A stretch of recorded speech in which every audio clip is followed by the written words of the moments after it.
Okay, today on Conversations with Neighbours, we're sitting down with someone who has dedicated nearly 2 decades to helping women entrepreneurs break through ceilings financially, operationally, and personally. Shelagh Cummins is the founder of The Road to Seven, a business growth company built around one belief: success shouldn't require sacrifice.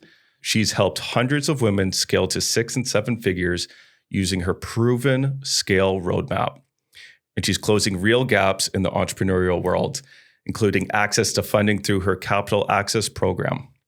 She's a strategist, a speaker, a coach, a podcast host, and a champion for women who want to grow their business without burning out. Her own story started in a classroom during a moment that changed the trajectory of her life, and it led her here, building a company that helps women build financial freedom and the life they envisioned. Welcome to the show. Thank you so much for having me. Okay, so let's start with kind of the origin story. You've shared a powerful story before about being in the classroom. Take us back to that moment and what awoke in you. So right in that day, it was Wednesday morning. And I remember that because I love Wednesdays because you're at that tipping point in the week. And to backstory a little bit, I'd been a classroom teacher for about 13 years. I had been trying to get out of the classroom for about 4. I'd gone back to school, gotten another degree, tried different admin. It just wasn't working. And the day I went back, that Wednesday morning, it was one of those beautiful, crisp fall days, you know, when the sky is blue and the leaves are all multicolored. And on the walk to school, I was trying to process the fact that we just found out I was pregnant with my second child.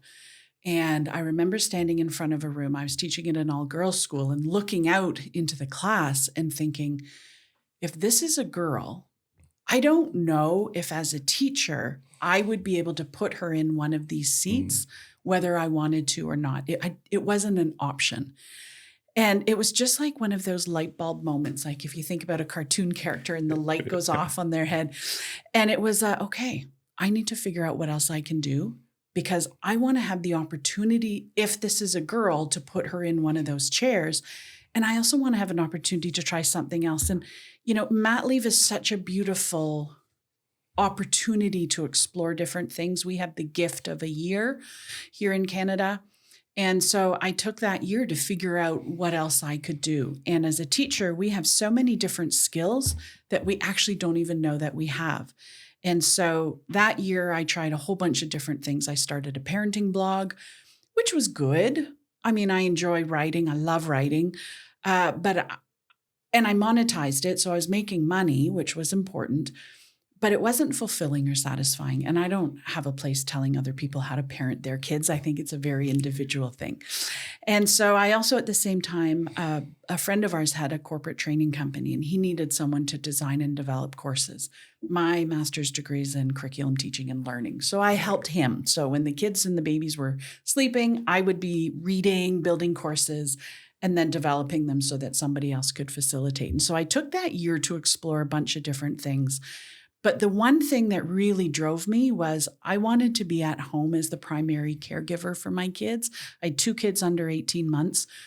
It's busy, and it's very expensive to put them in daycare. I live in downtown Toronto, and it was almost cost prohibitive for me to go back teaching. So if you think about like this perfect, you know, kaleidoscope of events happening, I wanted to get out to teaching. I was a little bit bored. I wanted to be home with my kids. I knew I had to make money. I had these different experiences making money in different avenues, and I just decided to go for it. And I did, the corporate training worked for a little bit, but it wasn't until the blogging world and the training world came together at a women's conference. And I was emceeing the day. And in between each speaker, I would segue with a training or a teaching component of something to do with business. And I was pregnant again at that time.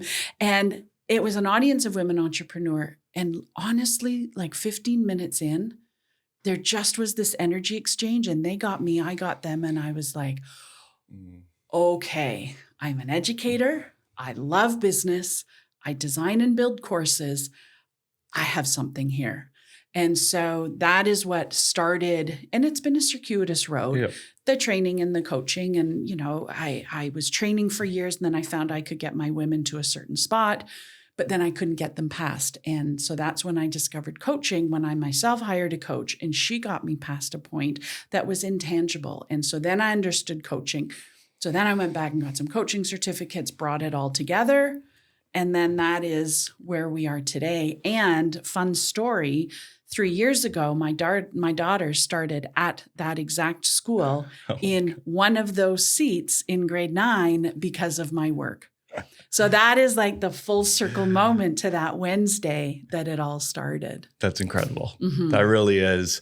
It's amazing when you get the intuition, right, mm-hmm. to make adjustments, right? That's one thing of it. But then to actually go into action and act on that intuition is a whole other thing, which is a scary thing. But then you pursue it. And then on the pursuits, it's giving you energy, right? But you're still figuring it out. You're still searching how it all fits together. And then you get that like aha moment of like, oh, it's like all these things combined together. Yeah. That is kind of that value stack that you uniquely can provide. And then you package that all together and then you push forward with that. What was the time frame of that first mat leave to you speaking on that stage when you were doing the MC, where you like felt that energy switch? So that would have been a 3-year span. And so I spent 3 years sort of waffling. Yeah.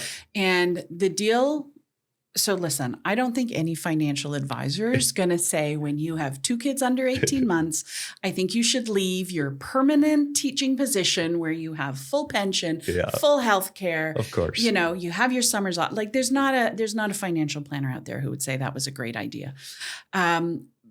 But what we did is we figured out after I paid for 2 kids in daycare, how much would I be bringing home? Yeah. And so my job was to make that every month, and I did. Yeah. But I did it in a bunch of different ways until I figured out and found, what that path was. And there's a lot of false starts. I was tutoring. We'd bring a babysitter in at 3. I'd go out, see 3-4 kids a night, come back at 7:38, put the kids to bed. And it worked until it didn't work. Mm-hmm. The parenting blog, it worked until it didn't work. Yeah. The corporate training, it worked until it didn't work. But it was always like, okay, well, I have to make money. What can I do to make money? And I think the gift of that time, as much as it was stressful, the gift is I now know that if I ever need to make money, I can make money. We all can. Yeah. It's just not necessarily how you think you might make it. Yeah, for sure. It's like sharpening those skills at any time in this kind of modern world, that the ability to go out there and, make the dollars that are needed. Yeah. But luckily you are talented. You put in the reps, put in the work, and then you package it together. And this is where the road to 7, call it the branding of the whole package comes together. So walk me through that. So we lead up to this point, everything's clicking now. You have all these reps in, and now it's like, okay, let's package this together and bundle it all up and, brand it. So I, for years, operated as Shelagh Cummins, and it was under my name. And I was solo. I still run a really lean shop. And then I realized again, it works until it didn't work. And I tried to figure out, what is it that I do? Well, I meet women that are on the road to 7 figures wherever they are, and I take them where they want to go, which is wherever they want to go. And that's where the name came. But by then offering the name The Road to 7, I was able to sort of look at it and say, okay, well, this is not just the Shelagh Show anymore. This is a company that's dedicated to women. And so it allowed me to it almost gave me a permission to try some different ventures. Mm-hmm. And 2 years into the road to 7, I launched a fund that offer loans to women entrepreneurs that are at scales. And we fund the women that the banks aren't all that interested. And if you look at women-owned businesses, there's a huge gap between those that are starting up and those that are funded by banks. And it's that intuition of, wait a minute, there's a whole host of women that are infusing trillions, and I mean 3 trillion into the economy, but they don't really fall into any one space. And that's where the road to 7 comes in. We just bring them out. And I call it the hidden microcosm of women entrepreneurs, because you probably don't even know that we run companies if you talk to us. but we're making some great cash on the side. That must have been exciting too, like to take that next step change, right? Where it goes from like really personal branding of it to then like road to 7 and like really concrete, and you can kind of build out, you know, the pillars of it and the execution of it, and you can branch out. You can, it gives you permission, like you said, to experiment into these different things. Yeah. While as well, you can kind of build you as a personal brand to be top of funnel, to people be aware of it, right? I'm the face of it, but there's a whole lot that happens behind the scenes that I have an amazing team that makes it happen. Yeah. So share a couple struggle stories of the building of it, because obviously it's not always sunshine and rainbows when you're building something else. Sunshine and rainbows. Well, I mean, listen, let's go back to when I started my company on my credit card. Yeah. And let's talk about how fast it is to put a $10,000 investment on a credit card and how many years it takes to pay off. And, you know, money's like a snowball. When you have it and it's invested properly, it grows.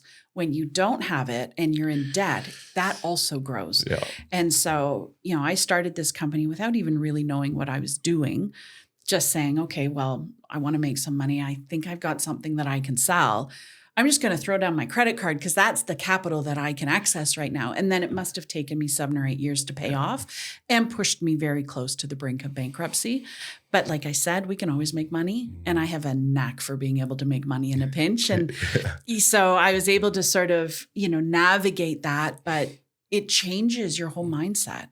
And to bring your family that close to the line, for me, there's a financial integrity that I have to work with now, because that's not what it's about. Yeah. It's fortunate and unfortunate, because then those experiences you get to share with the people that you work with, right? Like, you know, don't make these same mistakes that I did. By the way, the CRA wants to get paid. Yeah. The CRA will freeze your bank account if you don't. They don't pay. And they will get paid one way or another. Yeah, they're at the top of the list. Yeah.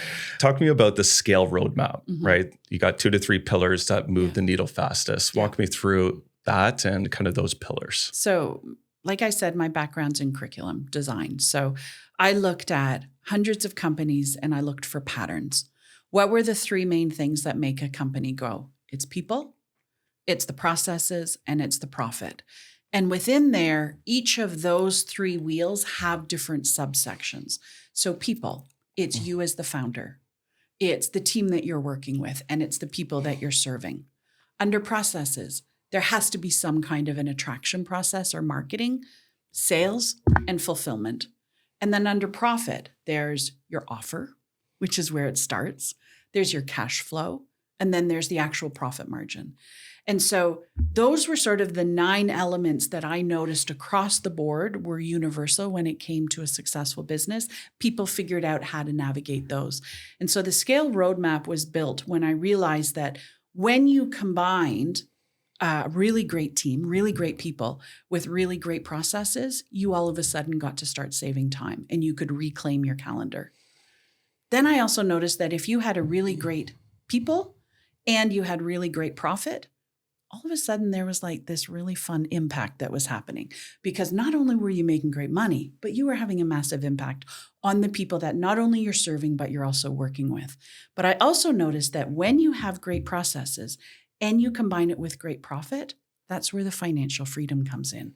And so when I put all 3 of those together, and they all happen simultaneously, cohesively, yet they're also scaffolded, that's the art of it. When you get all 3 of those pieces and the 9 levers working simultaneously, that's where you get to reclaim your time, get some financial freedom happening, or at least financial flexibility, having more than just enough. And also you get to have impact, which is what entrepreneurship is all about. It's about innovation. It's about changing the world. And so the scale roadmap is what I use as the basis for all curriculum behind all my programs. It's the framework I use within the coaching, and it's also the framework that goes in behind the mentorship program when people have loans with us. And so the scale roadmap is literally my roadmap to how to help others create what I've been able to create. Yeah, see, that's such a clear way to understand it, right? That's your teaching background of it, like as an educator, because, you know, someone that doesn't know how to explain things clearly, right, and could have experience in those, it would be way too complex and way too overwhelming and way too this just to explain, really just narrow it down into these 3 pillars. Yeah. Right. And then it's easy to understand the 3 pillars. And then, of course, underneath it, that's where you get more detailed underneath. So you go from 3 to 9, right? That's right. And it's a lot more digestible for someone that's maybe doesn't know it or is overwhelmed within their own business, right? And it just makes it so much more clear. That's such a benefit that you have. Well, I think one of the things it does is it allows you to figure out what your next step is. I mean, I don't know about you, but I don't know how many mornings I've sat down and I'm looking at my computer and I'm like, I don't even know where to start. And so then it's going back and saying, okay, what is it that my company needs most now? You know what? My email list hasn't been growing that quick. I need leads. So then I'm going to focus in on the marketing pillar. What can I do today to get more eyeballs? What can I do today to get visibility? How can I build credibility with someone? You know, and then that sort of lets you know what you need to do next. So it just gives you that framework, because the firefighting is the kiss of death when it comes to running your company. Mm-hmm. But when you can sit down on a Monday morning and you know exactly what your game plan is for the week, your week's going to go very differently. Yeah, 100%. You only have so much like time, energy, and capacity. Correct. So you need to kind of focus on what is the top priority pieces of it. Yeah. And having those 3 simplifies it all, right? Agreed. To then do the real work that actually is going to move the needle, right? Yeah. So you've worked with a lot of women, right? Yes. I have this stat here. Only 12% of women entrepreneurs reach 6 figures. Only 2% reach 7. Why do you think these numbers are still so low? Well, I think there's a lot of reasons. One, I think we have to look at the kind of businesses that women are building. For the most part, a woman will build a business because she wants to have time freedom, a little bit more flexibility with her money, and she's having a calling to have an impact somewhere. And so women have a tendency to monetize a skill that they have. Maybe they're great at taking photos. Maybe they're a terrific marketer. Maybe they have a background in, financial planning or something. And then they try and build a business behind it, but without the business acumen. And so what happens is they end up trading time for dollars, mm-hmm. which is fine until it's not fine. And women are able to build to this certain level, but then they can't see what next could look like because they've monetized something that they're doing themselves.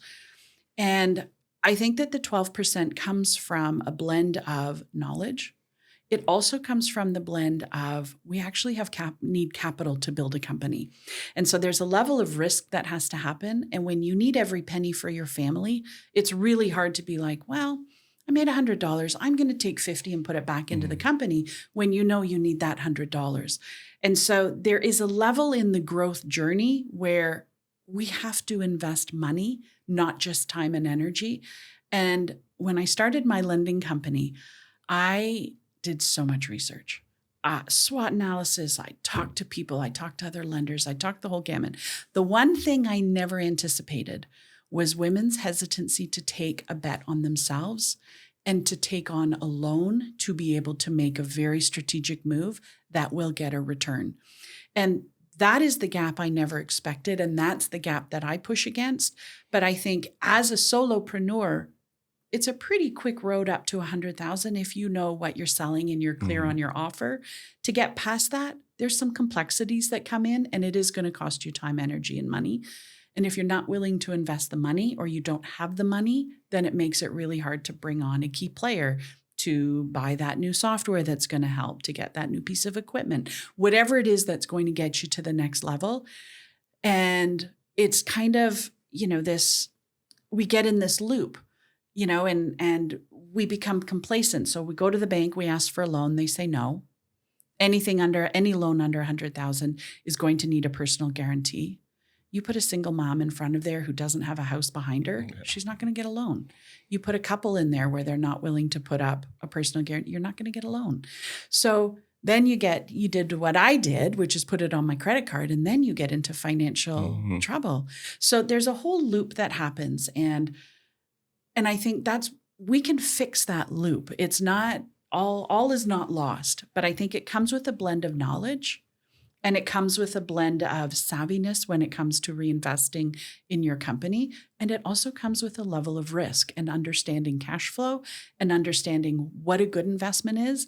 And a lot of people will put a lot of money behind one person who's going to be, the magic be all. It's the coach who's going to fix everything, or the system that made that person millions. But I think what we forget is business is a universal truth. And we have to take all of those systems that people are teaching and adapt them to us. Or we put all our eggs in the basket of one person who has a great story. Mm-hmm. Just because they have a great story doesn't mean that that's your story. And so we just have to be a little more savvy about where we're putting our money, how we're flowing it through our companies. But there's also a desire that's needed.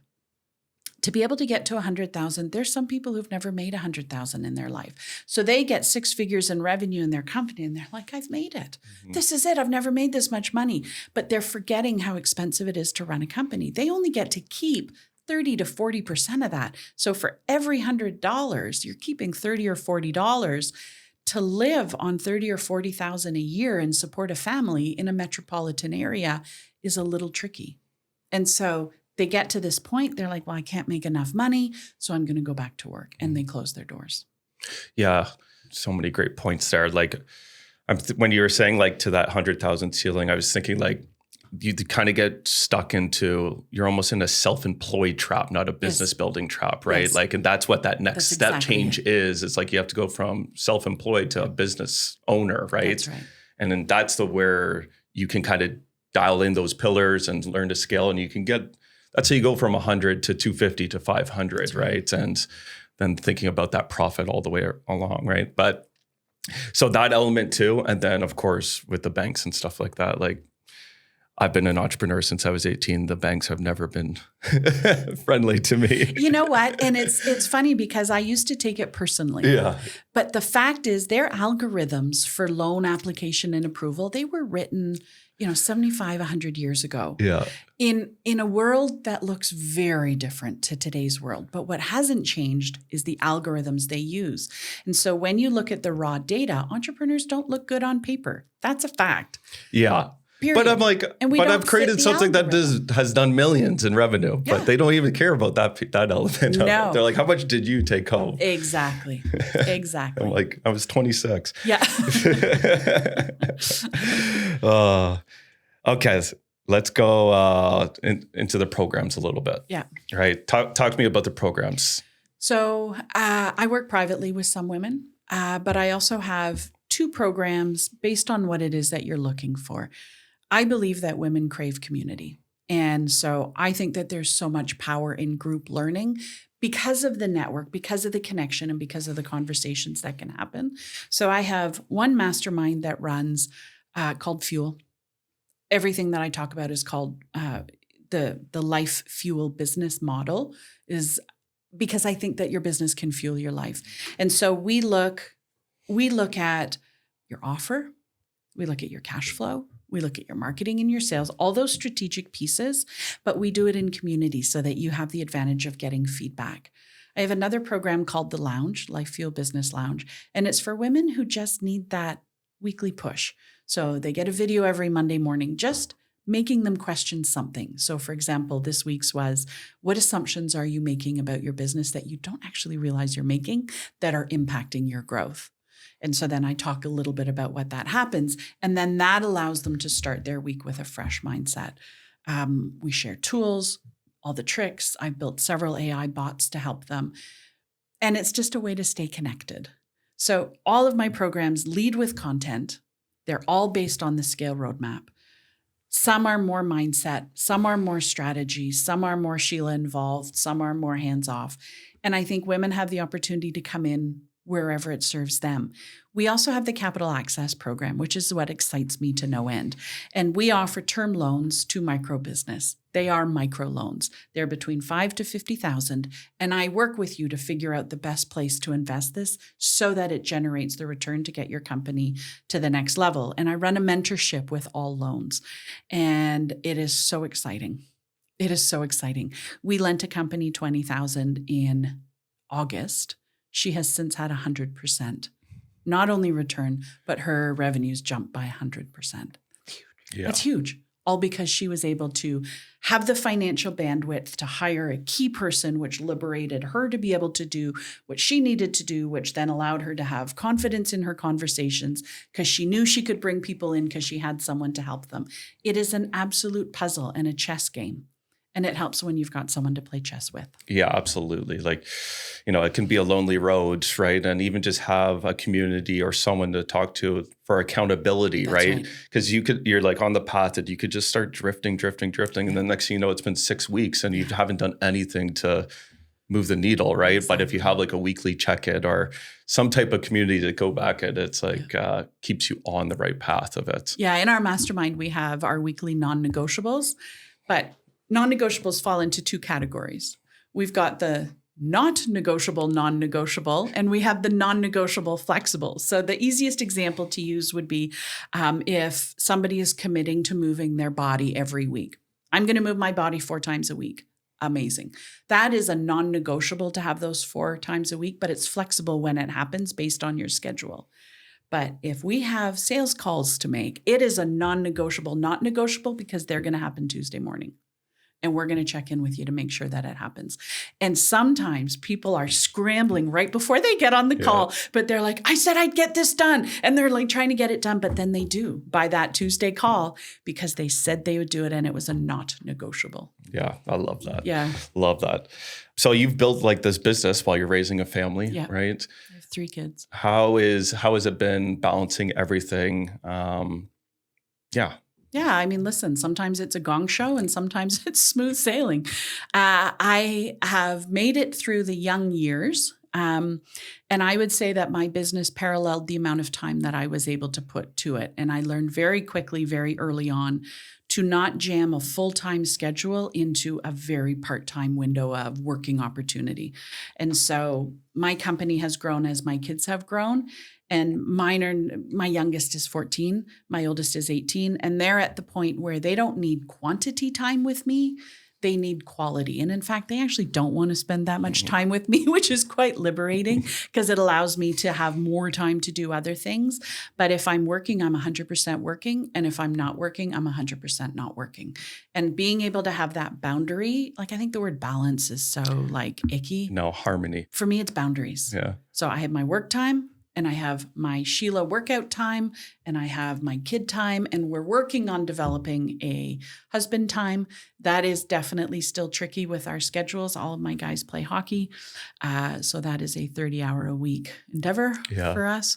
But it works, but I think we just have to, our life happens in seasons and it's not always a huge growth season. Sometimes it's let's just batten down the hatches and hang on season because that's what we have the capacity to do. We have to be okay with it. Yeah. We have to. Yeah. Harmony. Tell me more about that. Well, it's just like I have my theme kind of this year is part of like a life philosophy is rhythm. Everything is in rhythm because I don't like the balance of it too. It's like I just had my first kid last December. So he's about to be 1 year old. So it's like the rhythm of life through seasons, right? So I just had my first kid. We're building a house, building this business, right? And just finding the way for it all to work together in harmony. Yes. I think like through my 20s when I was building businesses, everything was too rigid, separated out, where I was like, no, it needs to be a collective of it. But with that harmony, it goes to what you said, where I need to be focused on what's in front of me. So like I'm doing work part now, I'm at home now, right? I'm doing these things. And I found it to be a more helpful approach. And it's all into this deep life philosophy I've started to build out. And then on the rhythm of it, it's like, you're going to have intense seasons, right? And you're going to go be sprinting for 10 weeks here. And then you're going to need like a rest and reset for a week, right? And just having the flow of life. And that's what life experience is. So. I think the hardest times I remember being when I was trying to cook dinner and work at the same time. So I had, my laptop open and I'm trying to cook dinner and I've got kids hanging off And I'm a bad cook on a good day, but you put in those distractions while trying to cook, and we just ended up ordering in because I burned everything. And versus trying to be, working. I mean, I've given webinars with a kid in my arms, bouncing him, trying to keep him quiet because that was the day he chose not to nap, toggling the mute button every time he screamed. And that was definitely not my best webinar, but I did it. Yeah. And I think being able to have that divide sometimes feels like a privilege. And sometimes we just have to pay to have that divide. And there were some months, some years where I paid for the privilege of working. My money went to childcare, so I had the advantage to work, and I could be quiet and I could be on my own. And now I am absolutely enjoying the fruits of that labor. At the time, it was very resentful when, our caregiver was making all of the money that I made in my company. That wasn't going to the CRA, by the way. It was like, oh, wow, I'm keeping none of this for right now. But that was a very short season. Yeah. And it's always good to have, it's hard but to have those perspectives when you're in the building phase of anything. It's just. Well, when you're in it, you can't see. And it's a risk. Yeah. Because it may or may not work. But I can say now, 15 years later, I'm absolutely reaping the benefits of that. Yeah. You got to have belief, right? Yeah. I want you to give kind of some advice for women entrepreneur that is watching this. Maybe they're thinking of starting their business, or they're kind of in that they've started, but they feel kind of stuck. Like, what type of advice would you give them if they're feeling that way right now? I think that the word clarity is highly underrated. Yeah, for sure. And I think that if you can see it, you can build it. But if you can see it in infinite detail, you're going to build it a lot faster. But we don't allow ourselves that time or space to really dream without boundaries, dream without barriers, dream without the shackles of, well, I can't do this because.